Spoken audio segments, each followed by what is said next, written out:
mandarem para você, em vez de você mandar para eles. Porque quando eu entro, quando a gente entra, aparece lá solicitar, né? Pra gente solicitar, aparecer. Eu fiz isso aqui também, pô. Não tem isso, não. Se eu mando um convite pra pessoa, ela tem que clicar lá para aceitar. O professor está dizendo que não tem como aceitar e aqui está dizendo que ela não pode participar. O porquê? Questões técnicas e astrais. Mas vamos ver agora como é que vai funcionar. Mais uma vez.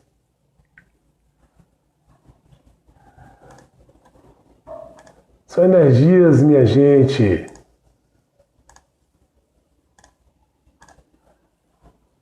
Energias.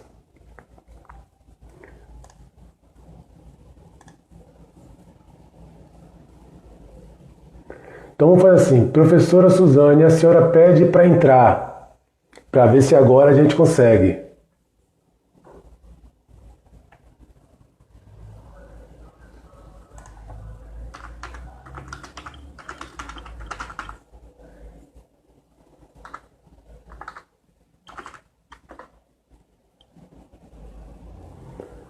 Eu sei que as oscilações causam isso, e por isso que eu tentei aqui nos dados, estava dando isso, agora já estou no Wi-Fi para ver o que pode acontecer. Mas a gente vai conseguir sim. É só um teste para nossa perseverança. Professora Suzane.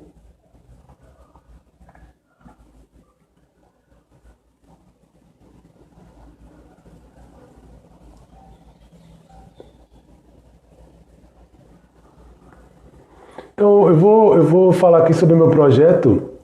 Eu sou filho da casa do terreiro Inhansã Oxóssi Edinguê, lá em Feira de Santana, e já tem um tempo que eu pretendo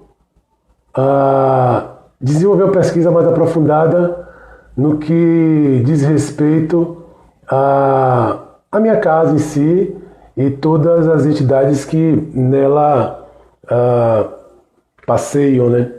E escolhi primeiro o Zé Pilintra por ser uma entidade que é muito ligada ao Exu, né? Dada as devidas proporções, ligada ao Exu africano.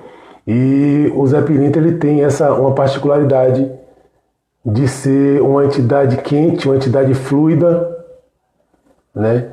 E tem em torno disso, em torno dessa entidade, e a partir dessas músicas, dessas cantigas que são cantadas lá em casa, onde a gente faz as festas, eu resolvi iniciar essa pesquisa fazendo um registro. Aí chegou a Pro. Fazendo um registro dessas cantigas. E consegui, nesse trabalho, juntar 50 cantigas dentro do período de pesquisa de campo que eu fiz. E está tudo guardadinho dentro do meu trabalho de conclusão de curso. E mais para frente a gente vai dar seguimento com a pesquisa dentro do mestrado, né? E ampliando essa pesquisa com o máximo respeito possível, tentando ter um olhar de fora, né? Não um olhar como filho de santo da casa, mas um olhar de pesquisador. E é isso que a gente vem tentando fazer ao longo dessas pesquisas. E esse programa de pós-graduação da UFRB vem para me dar também ferramentas para que a gente possa, né, juntos, ampliar essas pesquisas e cada vez mais mostrar, né, na verdade, mostrar para a comunidade que esse é o meu intuito maior com tudo isso, é devolver tudo isso para a comunidade e mostrando para as outras pessoas que ainda têm esse temor pela religiosidade afro-brasileira, que ainda demoniza, que ainda pensa que é coisa do diabo, a gente quebrar isso e desdemonizar esse olhar cultural que ainda existe sobre as religiões de matrizes africanas. E é isso. E o programa de pós-graduação, mais uma vez, essa live patrimonial é uma atividade de extensão do programa de pós-graduação em Arqueologia e Patrimônio Cultural da UFRB e trata-se de uma atividade integrante do programa de extensão e acompanhamento e enfrentamento à Covid. Então a gente está nesse processo pandêmico e essas lives elas funcionam para poder a gente deixar mais próximo com a comunidade das pesquisas que a gente vem desenvolvendo. né? E tenho agora a honra e a satisfação em convidar para essa live. Já fiz minha apresentação no outro momento, mas a live caiu. Sou Fabrício Jorge Santos Barbosa, filho de Lalá e Dona Marlene, aqui de Cruz das Almas. Estou no programa de pós-graduação em Arqueologia e Patrimônio Cultural pela UFRB, onde já falei que meu tema é o Zé Pilintra. Inclusive, brevemente deve estar saindo um artigo também onde a gente trata dessa entidade maravilhosa. E é isso. O meu intuito maior com a pesquisa acadêmica é desdemonizar esse olhar cultural que há sobre a religiosidade afro-brasileira. E hoje o tema da nossa live, finalmente já estamos aqui com essa queridíssima Suzane Peck, uma das professoras mais queridas da Universidade Federal do Recôncavo da Bahia.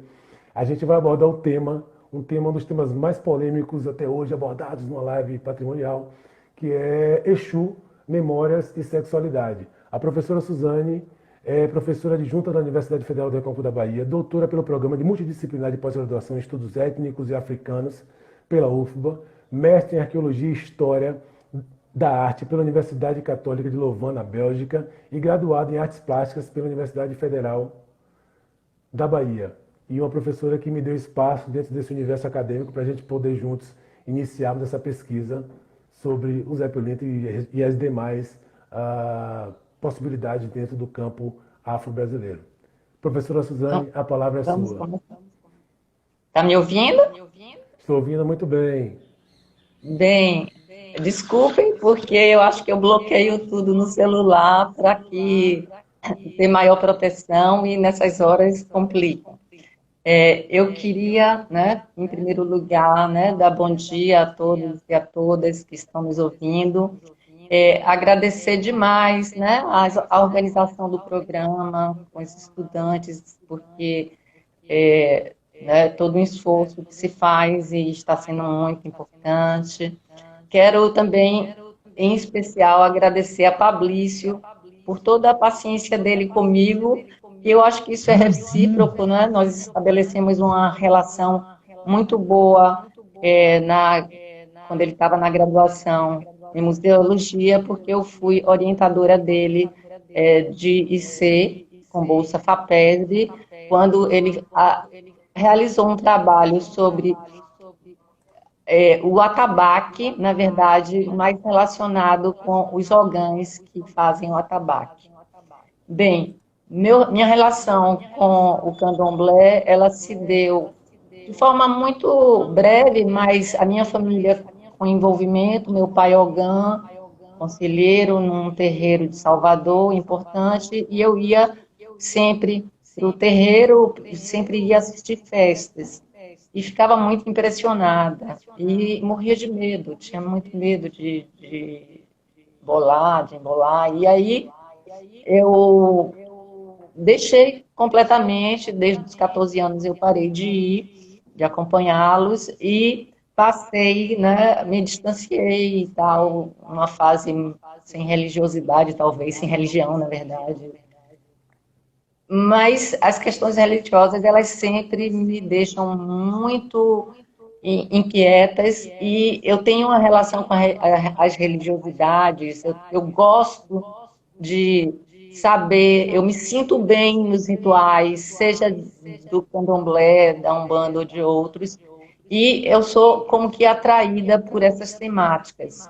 Eu diria que eu não procurei, elas me procuraram. E foi de tal modo que, ao chegar em Cachoeira, eu decidi fazer na Universidade Federal do Recôncavo da Bahia, e eu decidi fazer uma pesquisa sobre escultura, e ali estavam santos e muitos orixás. Foi assim que eu comecei a estabelecer uma relação de pesquisadora com esse tema. Isso se deu em 2008, mais ou menos, 2009, eu cursei uma disciplina como aluna especial na UFBA, que foi Religiões na África, e ali eu achei que, né, realmente queria, né, ir fazer meu doutorado exatamente sobre essa questão das esculturas e das imagens. Mas as imagens, elas estão ligadas a uma materialidade, a um saber fazer, digamos assim, é, são práticas importantes, né, do como fazer. Só que isso era pouco. E eu realmente fiquei muito mais completa quando eu comecei a ter a oportunidade de orientar estudantes no curso de museologia e agora no PPGAP, em que outros aspectos estavam em jogo, estão em jogo. E algumas pessoas foram muito importantes. Então, a gente realizou, eu orientei, o professor Luiz deu início, e depois eu orientei um estudante chamado João Carlos Santos, que não está mais entre nós, mas que deixou uma grande contribuição, que foi um trabalho sobre o terreiro do Adelson, né, lá, Idelson, desculpa, em São Félix, ou algum T. Bem, aí as coisas foram se encaminhando e eu tentando não chegar tão próximo, mas encontrei muitos amigos e pessoas importantes e fiz digamos assim, um campo de pesquisa com a colaboração da comunidade de Cachoeira, mas via estudantes. Então, mãe Márcia, por exemplo, ela foi mãe pequena do terreiro Guarani de Oxóssi, e nós estabelecemos uma relação de pesquisador, mas também, né, em que ela me prestou muitas consultorias. Bem, além disso, né, eu comecei a abrir um pouco, né, essas possibilidades quando Pablício resolveu estudar um terreiro que fica em Feira de Santana. Esse terreiro se chama Yansan Oxóssi Oiá Vindê, e é um terreiro onde há digamos assim, uma confluência, né, de candomblé e de umbanda. Talvez possa dizer que ele é um terreiro de umbanda, ele se diz umbanda, ao mesmo tempo ele tem os nomes dos orixás na frente, a referência a ele é candomblé. Então, hoje, há um interesse do Pablício, que eu acho que é muito, muito bom, de entender um pouco esses processos, essa fluidez, talvez com um estudo de caso, né, nesse espaço, mas é muito, digamos assim, instigante. E a figura de Exu, né, é uma figura também que tem um livro muito interessante, que é de Capone, o nome. Eu acho que é italiana, ela fala, né, de Exu. E Exu é uma figura, né, que é uma figura que é a figura da encruzilhada, o abridor dos caminhos. O professor Emanuel, se tiver oportunidade de entrar, vai falar um pouco mais, a gente vai, né, não vai querer cobrir totalmente esse tema, mas o que acontece com Exu é que ele está na frente, ele é o primeiro, é aquele que primeiro recebe, né, as oferendas, porque todos os outros orixás, ele deve alguma, digamos assim, deferência a Exu, que abre, né, todos os caminhos. E Exu conseguiu tudo isso, né, através da sua perspicácia junto ao Olorum, e ele consegue provar, né, que ele era mais rápido, mais dinâmico, que ele tinha o mérito de ser o primeiro, apesar de ser o mais novo, né, ao contrário de Oxalá. Na África e no Brasil, a gente tem um dado importante, que é esse da questão da sexualidade, porque Exu, em África, ele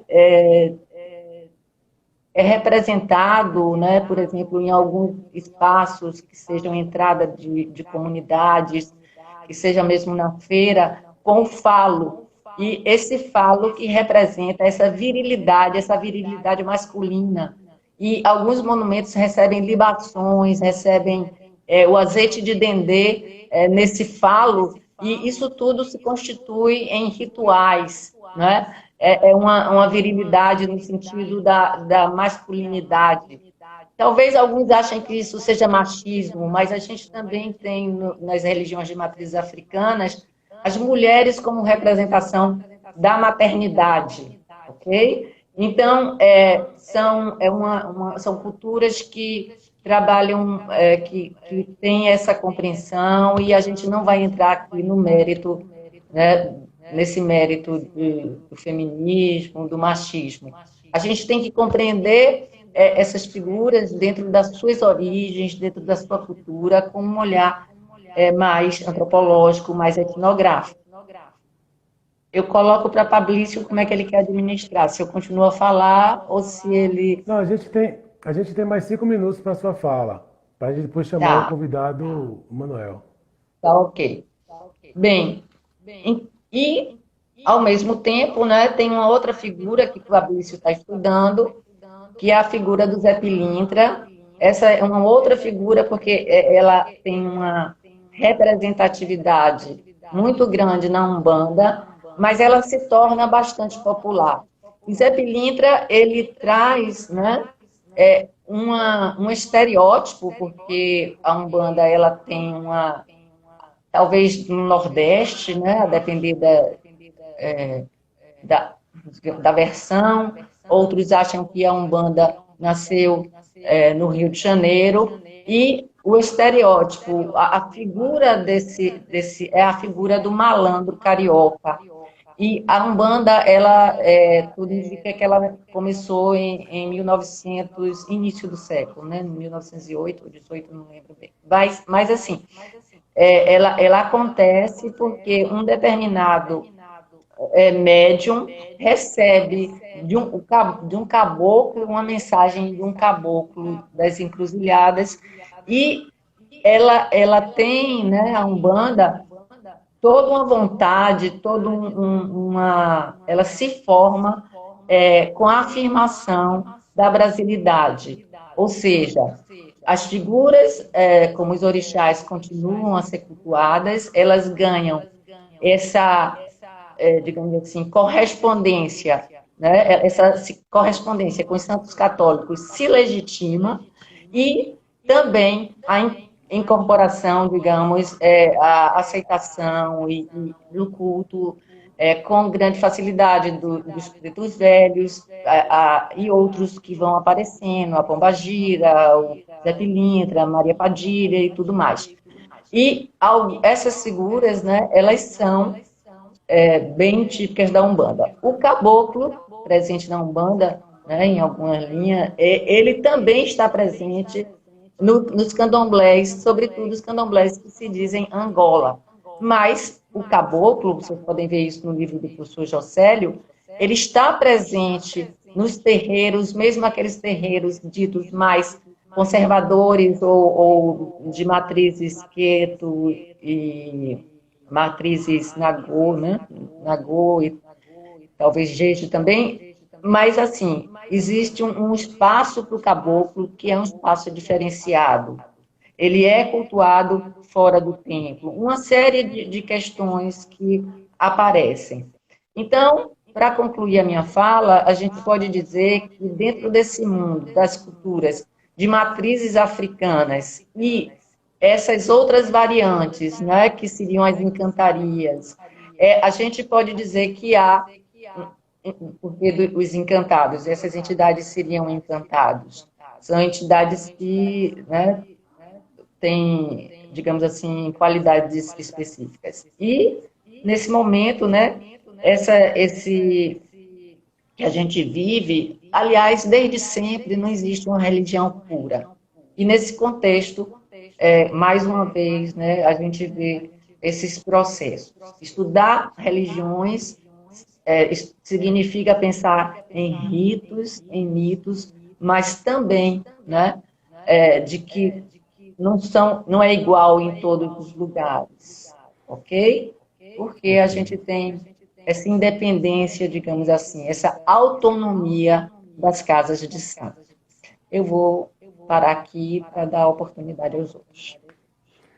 Lhe agradeço, Pro. em nome do programa de pós-graduação em Arqueologia e Patrimônio Cultural, a sua disponibilidade em ter vindo até aqui nesse momento e dar sua contribuição para essa prosa, para esse bate-papo sobre um tema que é um tema dinâmico, como a cultura é, como a religiosidade é, como vem se transformando ao longo do tempo dentro dos candomblés, tanto candomblés ditos puros como as umbandas, as diversas umbandas, as encantarias, né, onde temos essas entidades e esses zeladores que são feitos sem ter a tal feitura de cabeça que é tão falado na cultura tradicional, mas que trazem, carregam uma verdade, uma força e conseguem aglutinar muitos adeptos, muitos seguidores, respeitando toda a memória e ancestralidade que cabe a cada casa, que é louvado e, né, enfim. A gente agradece a você e esperamos encontrar em breve, nos abraçarmos depois dessa pandemia, assim que tudo passar. Ok, Pro? Muito obrigado. Obrigada a Laroyer. você. E eu queria saudar o professor Emanuel e abrir para que ele abra a fala dele e dizer axé. Ok. A gente lhe agradece. Até a próxima. A senhora tem que apertar aí. Eu tenho que bater aqui aonde? Para sair, tem que sair da live. Menino, é difícil para mim essas coisas. Eu vou desligar e volto, viu? Eu acho Pronto, melhor. faça isso. Pois essa querida Suzane é uma figura que dá oportunidade a muitos alunos na UFRB a crescer enquanto estudante, enquanto pessoa, enquanto pesquisador, e eu sou um exemplo disso. E acho que muitos que estão aqui hoje conhecem essa pessoa de perto, é maravilhosa, enfim. Vou convidar aqui o nosso próximo convidado, vamos dizer assim, professor Emanuel Soares. Por favor, aceite o nosso convite. Está chegando o homem aí agora. Professor Emanuel, bom dia. Laroyer. Antes de mais nada, queria saudar meus ancestrais. Ogum e Patacori, saudando Ogum, dono do dia, saudador. Depois gostaria de dizer da felicidade de ver minha colega com saúde, de revê-lo, Fabrício, de estar aqui com vocês, né, nesse bate-papo, sobre uma coisa que eu gosto muito, que é Exu, né? Eu sou Ogã, sou filho do Ilê Axé, da Mãe Preta de Oxagueira, aí em Cachoeira. Eu fiz santo, né? Eu fiz santo quando eu estava fazendo a pesquisa sobre Exu, né? Eu sou Ogã de Oxagueira e sou o guardião da casa de Ogum, de lá do Ilê, né? E há tempo eu me debruço sobre o estudo de uma filosofia afrodescendente, né? Bom, vamos ao ponto que a gente está aqui. No começo no ano passado, né, eu estava fazendo meu segundo pós-doutorado e estudava sensualidade e sexualidade. Escrevi vários textos e algumas publicações e recebi aqui em Amargosa, para uma seleção de professor de filosofia, o professor Anderson Flor, da Universidade UNB, da Universidade de Brasília. E ele conversava comigo e disse: a gente escreve sobre. Ele é tata, né? Ele é candomblé também, filósofo. A gente escreve sobre esse assunto e nunca escrevemos juntos. E eu mandei um pedaço de um texto para ele e a gente terminou publicando na revista da ABPN, né, a revista de fevereiro agora de 2020, esse texto que eu vou tentar falar um pouco para vocês. Né? Exu, corpo e sexualidade. Né? Veja bem, Esse texto analisa provocações contidas em um livro que eu publiquei, As 21 Faces de Exu na Filosofia Afrodescendente da Educação. Inclusive, está saindo até agora a segunda edição, trabalho do professor Liberac, do mestrado de História da África. Ele vai reeditar o livro. E nesse artigo a gente trata das relações entre corpo, sexualidade, né, da divindade Exu, da comunicação, das encruzilhadas, do caminho, da inversão. Discutimos também a aparição de outras entidades de matriz africana aqui no Brasil que receberam o nome desse orixá e dinamizaram a pluralização dos sentidos. Discutimos corpo nos domínios vinculados ao orixá Exu e também ao ensinar e ao aprender, gerando assim alguma filosofia desse sentido. Bom, quando eu estava fazendo a pesquisa, Mãe Estela, a falecida Mãe Estela de Oxóssi, me contou um mito que eu vou contar a vocês agora. Quem sabia as coisas do jogo de búzio, de antever o passado, era o Lumilá. E ele ensinou a Exu. E disse a Exu, para Exu não ensinar a ninguém. Mas Oxum queria muito aprender a ver o futuro, a jogar os búzios. E ela começou a encantar sensualmente a Exu para que Exu ensinasse. E foi, alisava naquele dedo de Oxum para chamar a atenção de Exu, até que Exu pegou e ensinou. Ensinou o jogo de búzio ao Oxum. Oxum aprendeu a jogar os búzios. Aí, quando Urumilá soube, disse: mas Exu, rapaz, eu não lhe disse para não ensinar ninguém. Que foi que você ensinou? Mas ela veio toda naquele jeito dela, meu pai. O senhor sabe como é. Eu não resisti, ensinei. Agora, eu ensinei ao contrário. Eu ensinei o jogo às avessas. Moral da história, que a falecida Estela de Oxóssi, que Orumilá tenha no Orum, me disse, toda vez que a gente vai jogar o Infá, toda vez que a gente vai jogar os búzios, e que o jogo está fechado, está apertado, a gente joga via Oxum, que é o jogo ao contrário que ela ensinou a Exu. Ou seja, aquele ao contrário, aquela confusão que Exu criou, deu uma origem a um novo sentido do jogo, né? E aí a gente pode ver que a sensualidade e a sexualidade sempre se apresentam no corpo, no perfil desse orixá.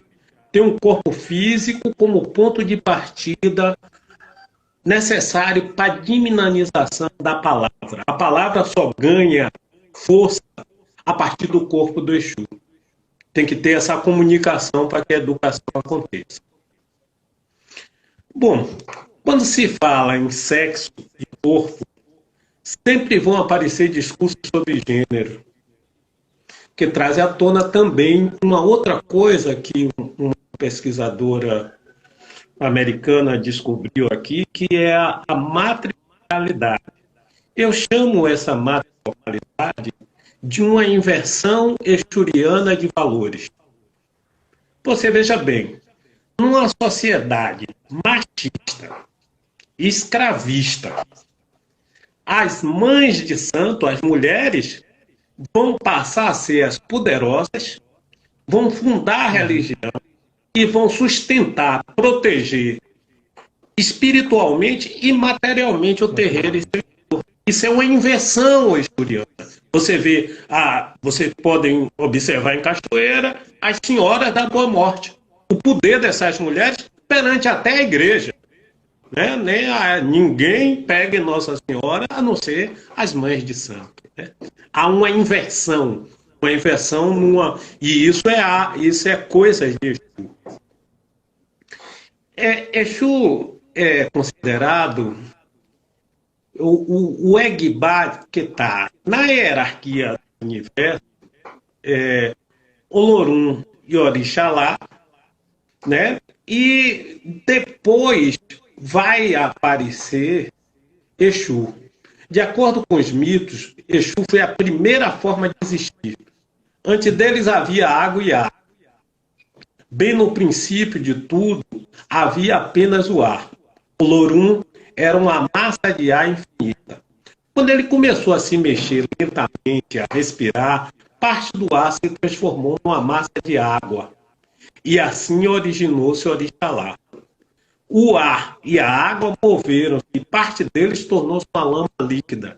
É dessa lama que levantou-se um inchaço, um montículo, que surgiu a primeira matéria com forma, uma lama avermelhada.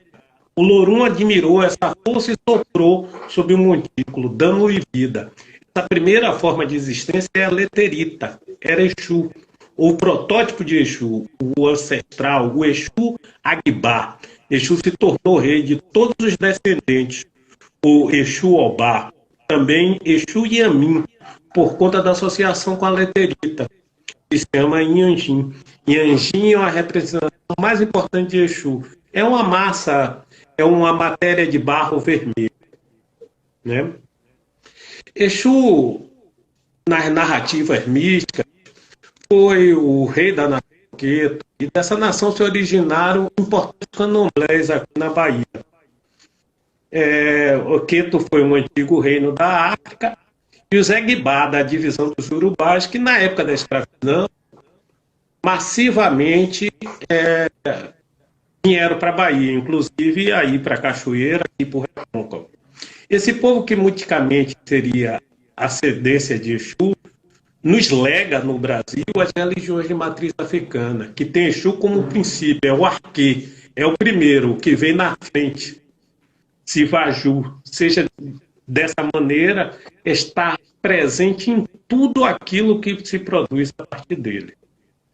No Brasil, Exu se torna Bará, divindade responsável pelo corpo, ou dito de outra maneira, Obará, o rei do corpo. Quem diz isso é Santos, a Joana é o bem dos Santos. O corpo que se movimenta para falar, comer, erotizar e viver. Esse corpo que em seu movimento traz a sexualidade para a percepção. Joana é o bem dos Santos nota que Exu não encarna o ato sexual como figura responsável pelo processo procriativo. Não é ele que faz os filhos, pois ele se afirma como descendente e não como pai, como progenitor. Ou, nas palavras da própria Joana Ben, Exu não assume jamais o símbolo de procriador. Essa dimensão pode nos encaminhar para uma atividade sexual voltada para o prazer. É essa a questão sexual de Exu. Não é procriar, é prazer. Esse próprio corpo no qual Exu se insere. Esse corpo que goza com a dança. Uma dança que, ao mesmo tempo, dá prazer e ensina a narrar eventos. As cantigas entoadas no xirê, por exemplo, palavra iorubana de brincadeira e festa, tem um enredo que conta uma história com a intenção de informar, ensinar, sendo mito, música, encenação, poesia. Para os candomblés, a educação se dá com o corpo, através do corpo. Embora o pensamento também aprenda, não se pode ensinar ou aprender sem o corpo. O candomblé, o corpo é principal. Sem a sensualidade da poesia, do mito e da dança. Desvelar é ensinar através da música, que é para Exu a força propulsora, a primeira que reproduz em tudo através da comunicação e do ensino. Por essa razão, Exu é o responsável por uma epistemologia incorporada. Essa incorporação atravessa a musicalidade dos terreiros, né? Os primeiros pesquisadores, aí vem a questão de por que todo esse preconceito em torno de Exu. Os primeiros pesquisadores que tiveram contato com Exu eram católicos, eram os jesuítas. E aí, Henrique Cunha Júnior, que eu tive o prazer de ser aluno dele no doutorado lá no Ceará, me diz assim, não foi à toa. Os jesuítas eram muito sabidos e sabiam da importância de Exu para o candomblé e tentaram desmoralizar. Exu é trazido para a diáspora como uma pencha de amoral, de ousado, de depravado. Mais tarde vai fazer com que se torne o preferido dos malvados, dos arruaceiros, das prostitutas, dos feitores do mar, homossexuais, de todos aqueles que seduziam de uma lascívia empregada na essência do corpo, tornando assim a principal figura da quimbanda, muitas vezes entendida como o laudo mal da Umbanda, como diz o bandista, à esquerda. Exu, além de orixá, passa a ser também um nome de conjunto de entidades, de espíritos mortos, que assumem lugar de interventores sob as dimensões de mudanças sexualizadas na existência. Exu também aqui ainda se multiplica. E uma questão, apareceu o feminino de Exu no Brasil. Na África a gente não tem nenhum registro de Exu feminino. Exu é macho, como o falo. Os Exus aqui que se multiplicam são Exus e Pombagiras, que tornam parte das entidades espirituais mais populares das religiões de matriz africana, sobretudo em Umbanda, mas também nos candomblés, que cultuam essas entidades. Recebe muitos nomes, como Tranca-Rua, Marabô, Toquinho, Tiramundo, Tiriri, Veludo, Maria Padilha, Maria Mulanda, Sete Encruzilhadas, Zé Pilintra e outros nomes que partilham com o orixá o domínio das encruzilhadas, das ruas, dos encontros, da palavra, da comunicação. São sempre guardiãos ou guardiães.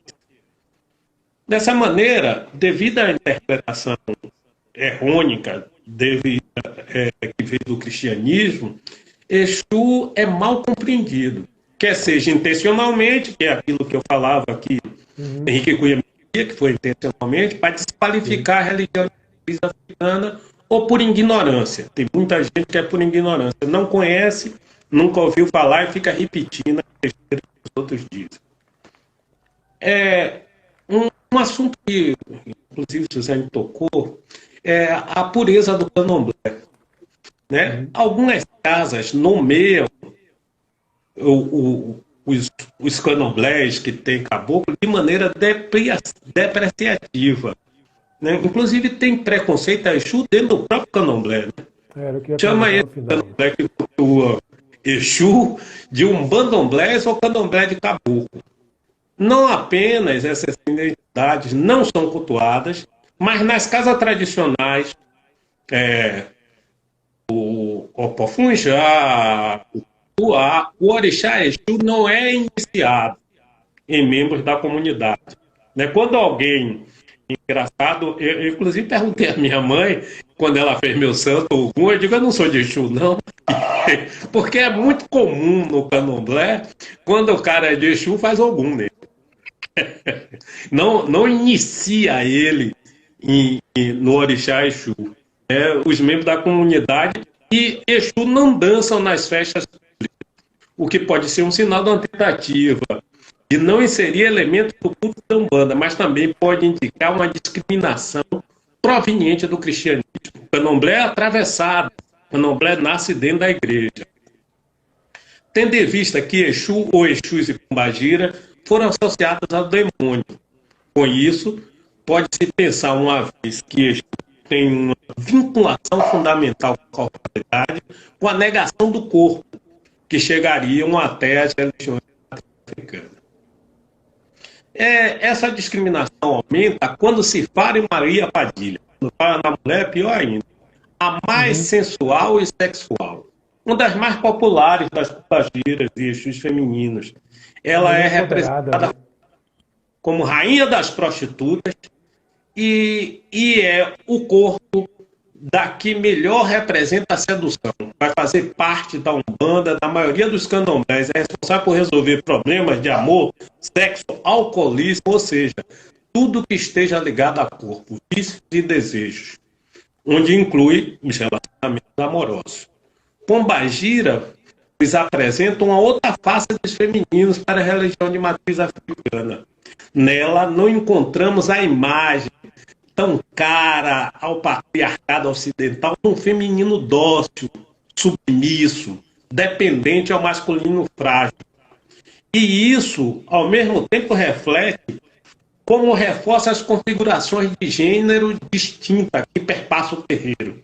Isso porque, nos terreiros, a feminilidade e a masculinidade são facultadas aos dois sexos. Não são consideradas opositivas ou excludentes, mas complementares.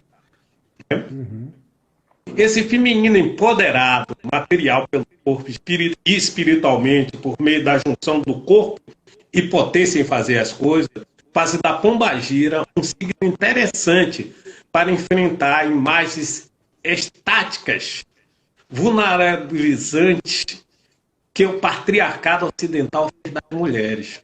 Não é à toa que uma das mais conhecidas cantigas de pombagira, Maria Padilha, se inicia com o dizer: arreda homem, que aí vem mulher. Né? Tá de baixo. Mas se pombagira está ligada à sexualidade, esta não está a serviço da procriação, já que utiliza a sexualidade apenas em seu benefício.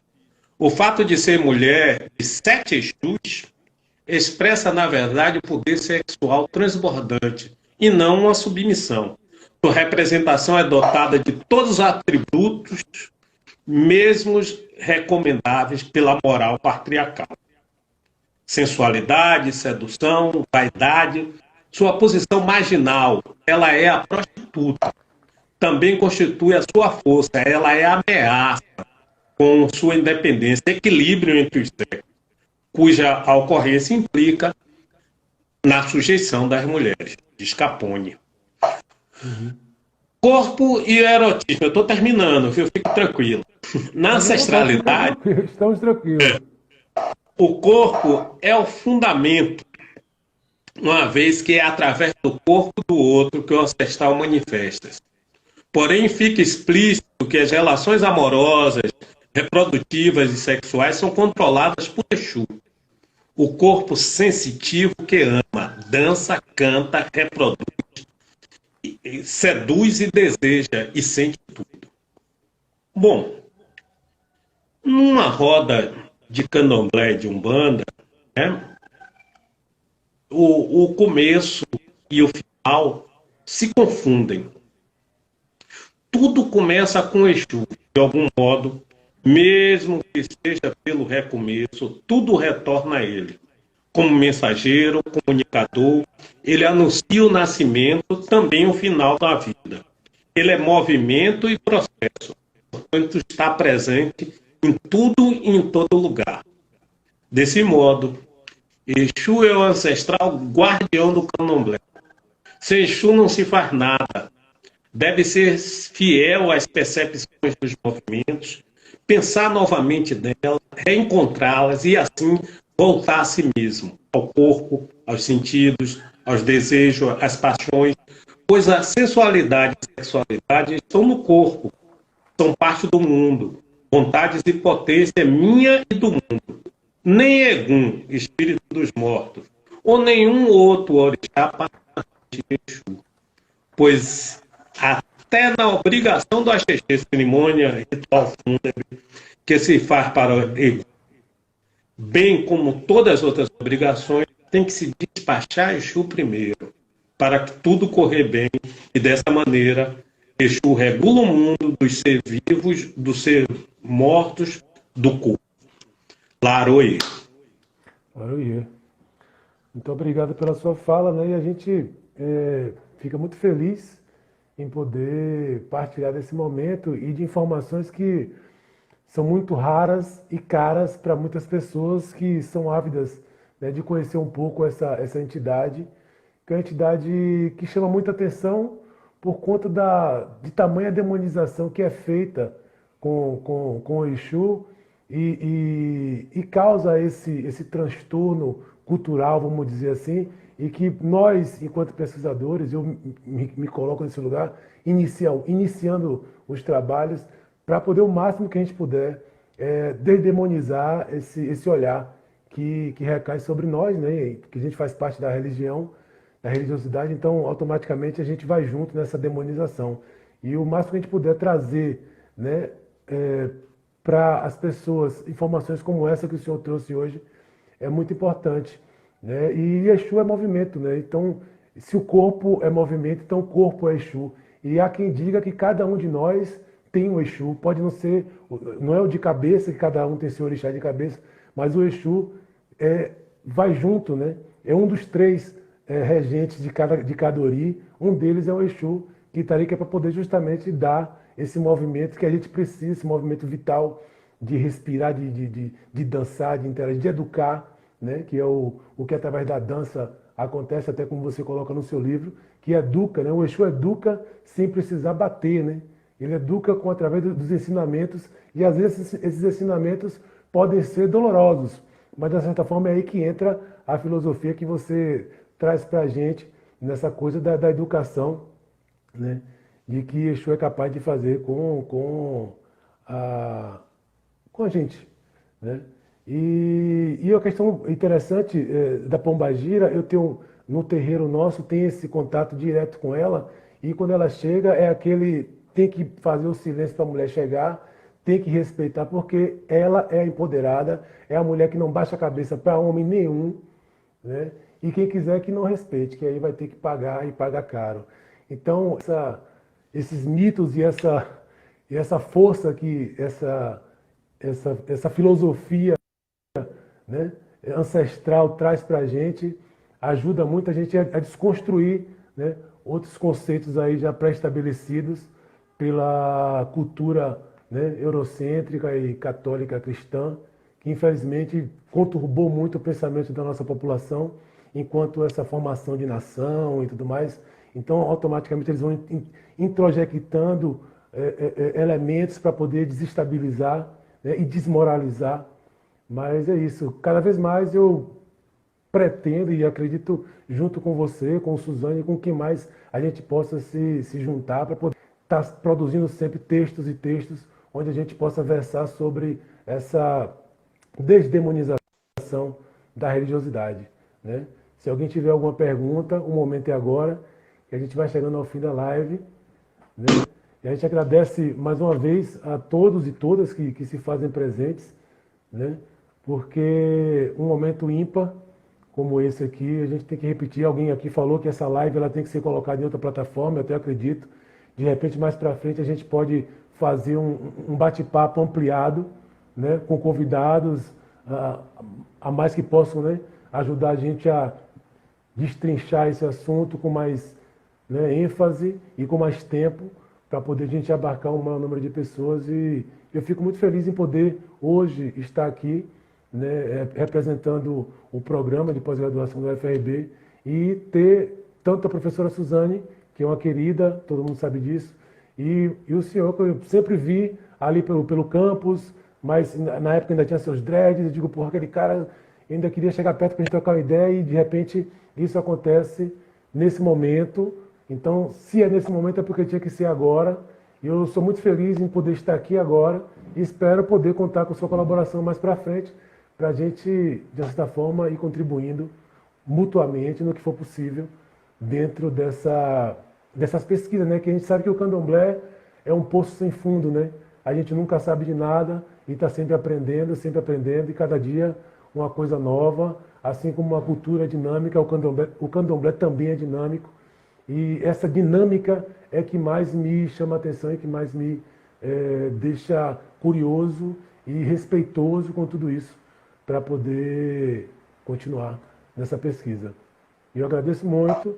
E em nome do programa de pós-graduação da UFRB, a gente agradece a participação, agradece a participação da professora Suzane também, né? E deixo aqui aberto para suas considerações finais aí, Laroyer. Eu agradeço muito de ter participado dessa live. Eu estou aqui reaprendendo, né? Nós entramos numa época das aulas à distância, do virtual, para não perdermos o contato nessa pandemia. Eu acho que a gente vai sair disso diferenciado, a gente vai aprender outras coisas.